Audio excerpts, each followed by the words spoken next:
So here we are. Welcome to the Newsstream project guide. You are currently full on in your Newsstream onboarding, and you probably have already configured your Feedly feed with your customer success agent. If not, don't worry, that will come soon. The Feedly feed, of course, as you will learn or as you already know, is basically the collection of all the articles that you would like to curate on your website. These are by chance already imported in your project. So the next step would be that we actually create the rule set so that out of these article data, some curated articles are then created. The next step is that your customer success agent actually copies this project into your account. That should already be done. And yeah, let's have a look at it. Let's see what is inside. First of all, we have all the sentences that are actually written. Let's collapse them all to get an overview. Like here you see the different parts and the different output channel of your news stream. Like we have here the WordPress part, followed by the Twitter part, followed by the Facebook part, followed by the LinkedIn part. And potentially you can also add your own output channels if you want more than these four. Now, as you can see, all of these parts are quite split up into different components. Like we have here the main WordPress article body, which consists of an announcement, of an article description, which is delivered by Feedly, then a call to action, an hyperlink, maybe a cornerstone URL, you name it. And then you have other WordPress components that you need, basically your WordPress article description for your excerpt, an image that you can connect to your article and your WordPress post, the different tags that you can tag your article with so that is easier found on your WordPress site. And all of these components throughout all of these different output channels, they are all divided by a divider, which is basically just a unique piece of unique line of characters. And what these dividers do is later, when we actually configure the transfer to your output channels, we have all these pieces individually, and we can basically configure the zap that publishes your article to WordPress, to Facebook, or to Twitter. We configure it with all these different small pieces. Like we can take the little piece of the WordPress image and upload it to your WordPress account to link into the article. We have the different tags and so on. So we can take all the different pieces and put them into your publishing zaps. Before I go into the transformer, a small hint. Usually by now, most of our users have done the e-learning. If you not have done the e-learning yet, please do so before you actually continue the video, because most of the stuff that I'm explaining next is based on the stuff that you learned in the e-learning. So you just go to documentation and help, and there you find the guides and the seminar. If you have done that, if you have successfully done the e-learning, then we can basically move on to the transform.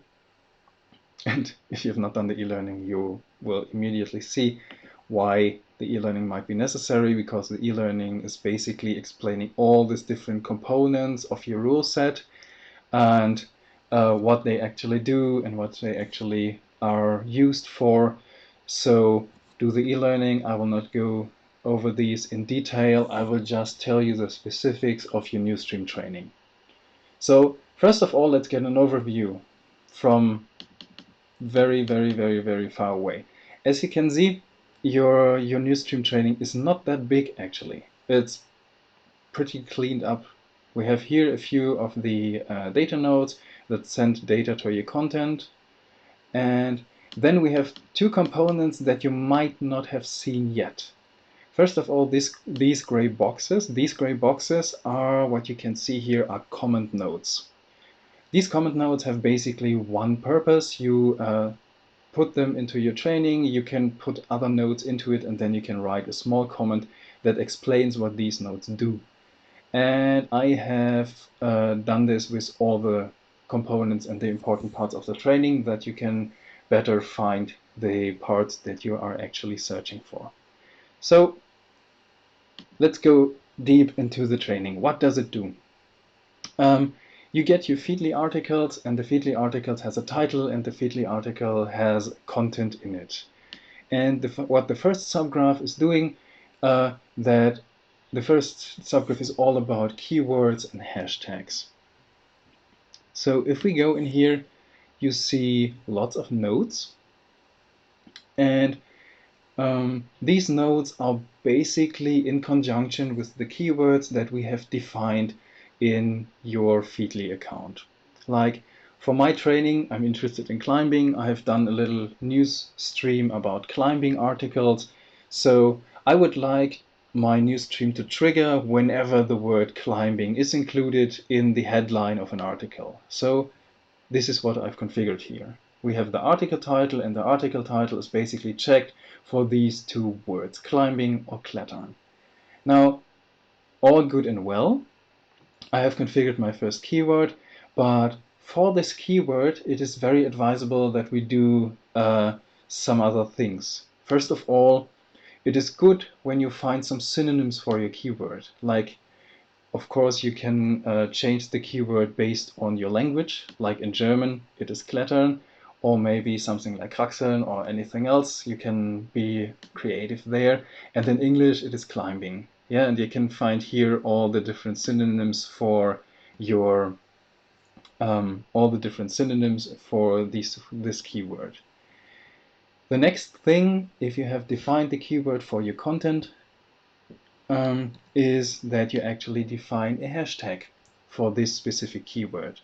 Like the hashtag klettern for Germany, or the hashtag climbing for USA, Great Britain, and the rest of the world comes to mind when I have the keyword climbing. But maybe you know of a hashtag that ranks even better. Enter it here. Basically, this is the part where you can add the best hashtag that you know for a keyword, and then this hashtag will be included in your social media articles, or in your social media articles that you publish on your social media channels. Two other features of this part are basically, first of all, we had the keyword and we had the hashtag, and for the same keyword that we have defined here, like climbing, we have also the cornerstone content.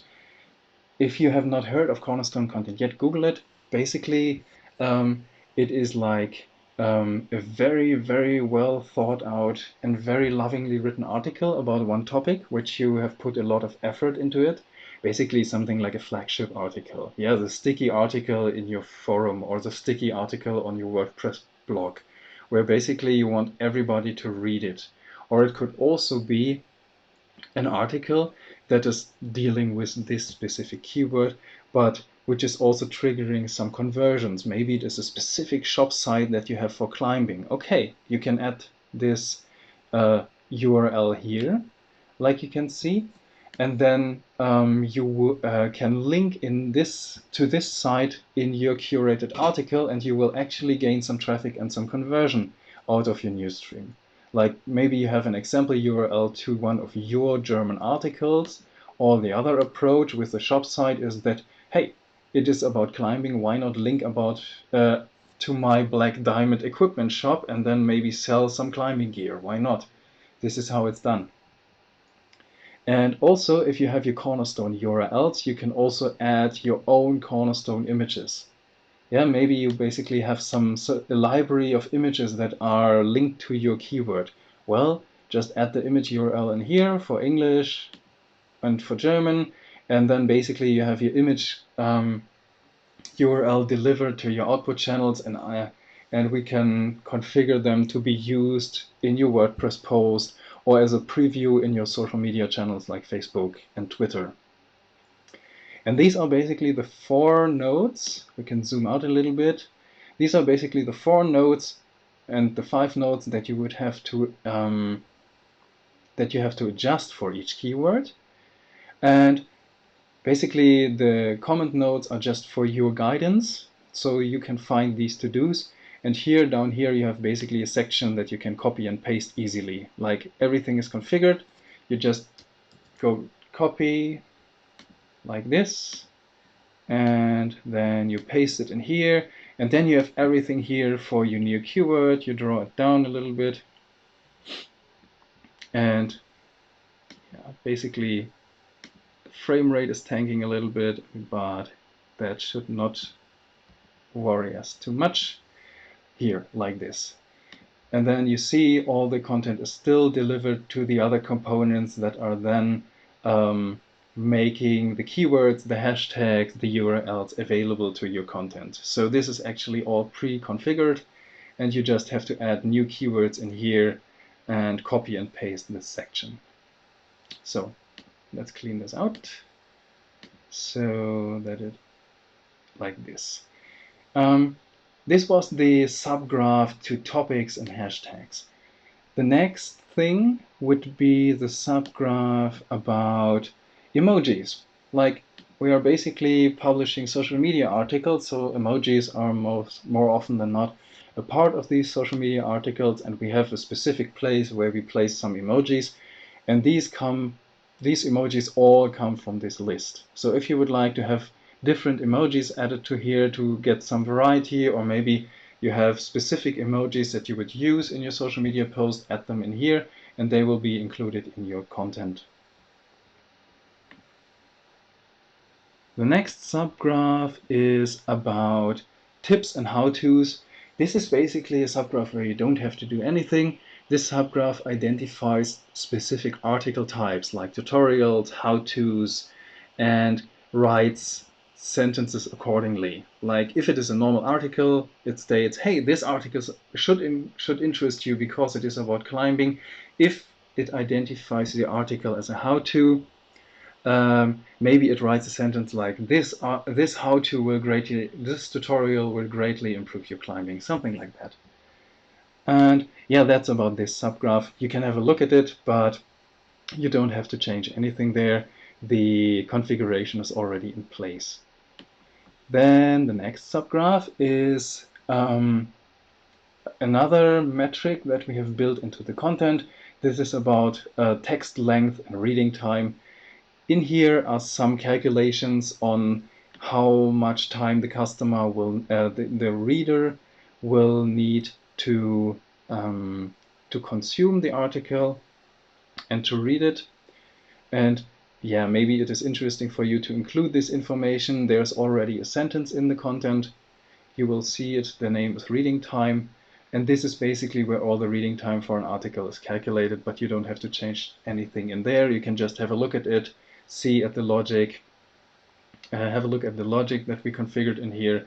And yeah, maybe you want to tweak it a little bit, but that's generally it's not necessary. The next subgraph is about authors and author-related hashtags. We can go in there because we have some to-dos actually. They're all here. The to-dos here are basically the same that we did in the keyword part. But here we are not filtering the article headline and try to find different keywords in the article headline. Here we actually want to have the source of our article that we are curating, and we are searching in the article source for a different part of an URL. Like if I have here my climbing.com news, Basecamp climbs, and so on. This is the article. Then I would like to search for climbing.com in here, and I have my source. Yeah, climb.com would be the part of the URL that is unique, I can always adjust and see if it is climbing.com, of course it is this source, and then I can define how would I like to name this source in my content. Yeah, would I like to give to take the official name, www.climbing.com, or would I like to call it the Climbing Magazine?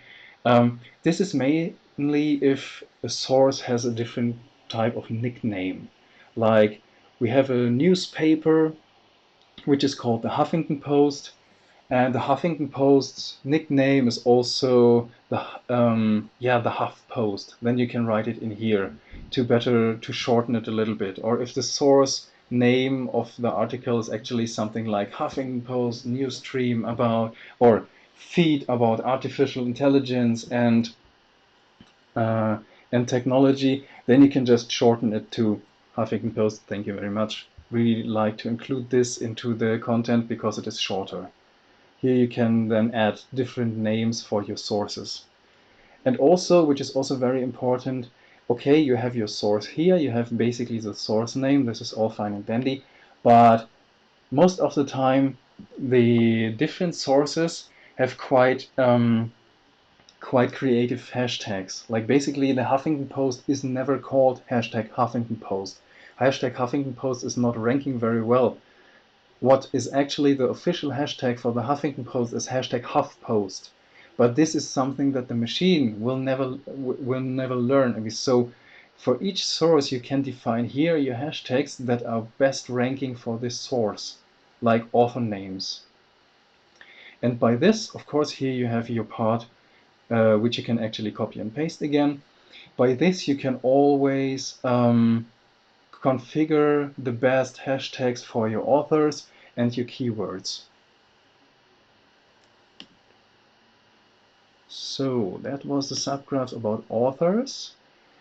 This one. And then the next subgraph is about just cleaning up a little bit the article description, or if no article description is delivered by Feedly and we get no preview of the article content with Feedly, we just shorten the article content a little bit, and then we display a shortened version of the article content instead, maybe the first 2 sentences, so the reader can actually gain a glimpse on what he can expect from the article. Yeah. And that's about the description. The next subgraph is dealing with the output frequency. If you are at the part where you include this rule set into your account, you most likely have already configured your Feedly news stream. And that means that more likely than not, there are lots of articles right now in your data source, depending on how many sources we found with your specific keywords. That means there is a good chance that you get more articles from Feedly that are matching your keywords than you want to publish. Because if you get 30 articles per day with a specific keyword and all would be published, it's not a good idea to spam 30 different updates on all your social media channels all day long, each day, every day. This is just not feasible to maintain a social media audience. So in here, you can tweak the percentage how many of these articles should actually be published. Like in our experience, it is very valid to check how many articles are published over a week, like just monitoring it, activating your import, and then waiting how many articles are actually imported into your data sources. And this last number is basically a percentage. Like we have here 100 articles, and this is basically the percentage that we want to publish our articles. Like if you have 4 articles per day, and you only want to have 1 article, okay, no problem. Then out of 100 articles, publish 25. That means 25%. So 1 out of 4. And if you have 10 articles every day, but you only would like to publish 5 of those, okay, then just enter 50%, and then out of this 10 articles that you probably would publish, 50% will be published, and so on. Or if you only want to publish 10%. I mean, that's how this node works. Small disclaimer, it can be, and it is very likely that we will add here a different node where you can add this number in a different node, which is then a parameter that will go in here. You will see that this looks slightly different, but then everything will be written in the to-do, like where you have to add your percentage on how many of the articles that actually are eligible for publishing are published. So this subgraph was all about output frequencies and how to adjust it. And the last subgraph is one of the more important ones because it is about blacklisting. Now, content curation works automatically. That means all articles that are published by the sources of your choice are then imported into our account. Then every keywords are matched, and every article where the keywords in the headline are matching, this article is then published on your social media channels.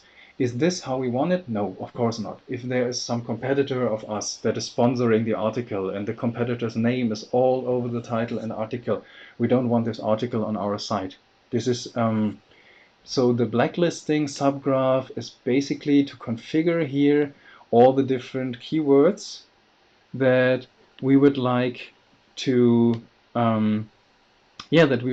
exclude from our published articles. Like every published article that has here and a word in it is then it's not shown right now. Strange. Maybe I will add a screenshot later and give you the mapping expression exactly. But as you can see here, the output is basically your different keywords that you have added for blacklisting. And like these keywords are then checked, and if these keywords are included in the article content or in the article title, then the article would not be published. So this was now with lots of topics that you can actually configure in your training. Lots of different parts, and although the comments are very nifty and very helpful, we have some more guidance everywhere you can find it, because we have here the Omni search, where you can basically search everything in your training, and if you type here to do, you get here all the different to-do nodes that I have added, all the different to-do comment nodes, and you can find where should I add my first keyword? I should enter my first keyword here. Then I double click on this part and I jump to the different subgraph and can start working on my first keyword and configure it here. So if you add to do here, you find all the different places which you can actually configure to improve your Newsstream and customize your Newsstream for your specific keywords and sources. And also if you have already a WordPress site, like here, let's go here. Maybe you already have a WordPress blog and you would like your social media, your articles and to be published on this WordPress blog. Just add the URL of your WordPress site here. The rest will then be configured when we do the output configuration in the next call. Yeah, so basically these are the to-dos. Then what I would also highly encourage is that you have a look at the different sentences, and here you see some of the different branchings for your article content. If you would like to, you could just add different ones, like different formulations and before an interesting article, like maybe food for thought about climbing, something like that. You can get your own formulations in here and see to it that the Newsstream is really customized to your liking, to your style, and then you have a product that is actually very well in line with the topic and with the tone of your website. And this is basically the next step, like adding some variety to the sentences and going over the to-dos and see what you would like to configure in the different to-do nodes, adding your keywords, adding your different sources, and so on. And yeah, I wish you best of luck. I hope this provides you with some guidance. And of course, if you have any questions, feel free to contact the support or your customer success agent. They will gladly help you on the way to configure your Newsstream. See you, and hope that we will very soon see each other when we configure the output to get your Newsstream up and running. Bye bye.